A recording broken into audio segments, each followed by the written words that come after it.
Kami mempersembahkan renungan Santapan Rohani, terjemahan dari renungan Our Daily Bread.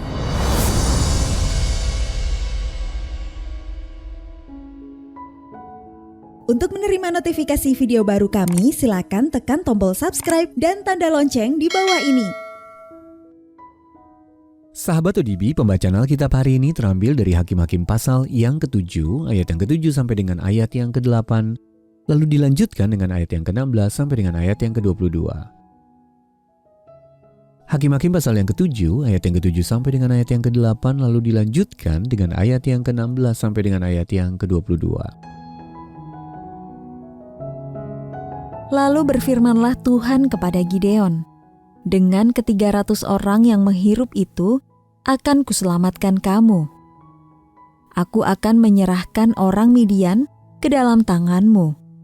Tetapi yang lain dari rakyat itu, semuanya boleh pergi, masing-masing ke tempat kediamannya. Dari rakyat itu, mereka mengambil bekal dan sangkakala. Demikianlah seluruh orang Israel disuruhnya pergi, masing-masing ke kemahnya. Tetapi ke-300 orang itu ditahannya. Adapun perkemahan orang Midian ada di bawahnya, di lembah. Sesudah itu dibaginyalah ke-300 orang itu dalam 3 pasukan, dan ke tangan mereka semuanya diberikannya sangkakala dan buyung kosong dengan suluh di dalam buyung itu. Dan berkatalah ia kepada mereka, "Perhatikanlah aku dan lakukanlah seperti yang kulakukan. Maka apabila aku sampai ke ujung perkemahan itu, haruslah kamu lakukan seperti yang kulakukan.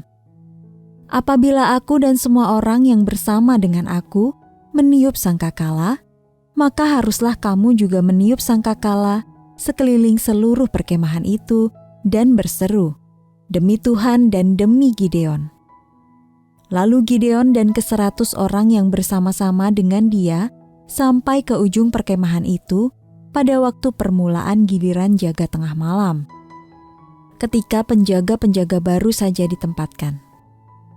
Lalu mereka meniup sangkakala sambil memecahkan buyung yang di tangan mereka. Demikianlah ketiga pasukan itu bersama-sama meniup sangkakala dan memecahkan buyung dengan memegang obor di tangan kirinya, dan sangkakala di tangan kanannya untuk ditiup, serta berseru, 'Pedang demi Tuhan dan demi Gideon.' Sementara itu, tinggallah mereka berdiri masing-masing di tempatnya sekeliling perkemahan itu. Tetapi seluruh tentara musuh menjadi kacau balau, berteriak-teriak dan melarikan diri. Sedang ke-300 orang itu meniup sangkakala, maka di perkemahan itu, Tuhan membuat pedang yang seorang diarahkan kepada yang lain. Lalu larilah tentara itu sampai ke Betsita, ke arah Zerera, sampai ke pinggir Abel Mehola dekat Tabat. Ayat mas renungan hari ini terambil dari Hakim-Hakim pasal yang ke-7 ayat yang ke-9 dalam terjemahan bahasa Indonesia masa kini. Tuhan berkata, "Aku memberikan kemenangan kepadamu atas mereka." Renungan hari ini berjudul Kuasa Allah yang Lebih Besar, ditulis oleh Tom Felton. Pada bulan Maret 1945, Ghost Army atau pasukan hantu telah membantu pasukan Amerika Serikat menyeberangi sungai Rhine sehingga pasukan sekutu memperoleh tempat strategis sebagai pangkalan front barat pada Perang Dunia Kedua.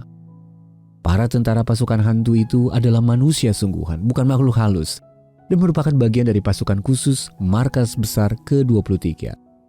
Dalam peristiwa tadi, regu berisi 1.100 tentara itu melakukan berbagai upaya agar terkesan berjumlah 30.000 orang.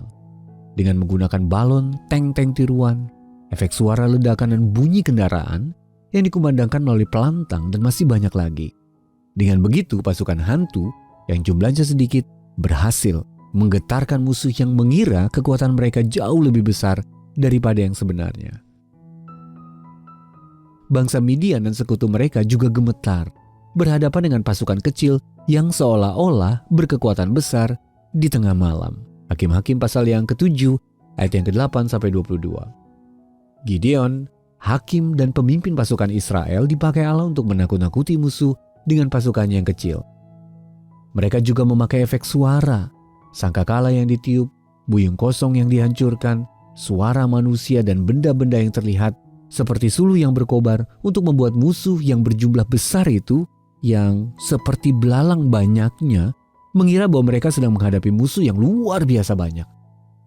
Bangsa Israel mengalahkan musuh mereka malam itu dengan jumlah pasukan yang dikurangi dari 32.000 orang menjadi 300 orang atas perintah Allah. Mengapa? Karena dengan demikian sangat jelas siapa sesungguhnya yang memenangi peperangan itu. Itulah yang Allah sampaikan kepada Gideon. Aku memberikan kemenangan kepadamu atas mereka. Sahabat ODB, saat kita merasa lemah dan tidak berdaya, marilah datang kepada Allah dan mengandalkan kekuatannya semata. Karena justru dalam kelemahan, kuasanya menjadi sempurna.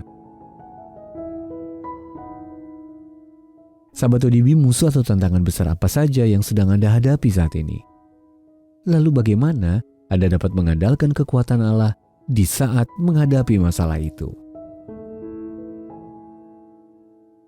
Mari kita berdoa. Tuhan Yesus, biarlah kutemukan kekuatan-Mu dalam kelemahanku. Dalam nama Tuhan Yesus kami berdoa. Amin.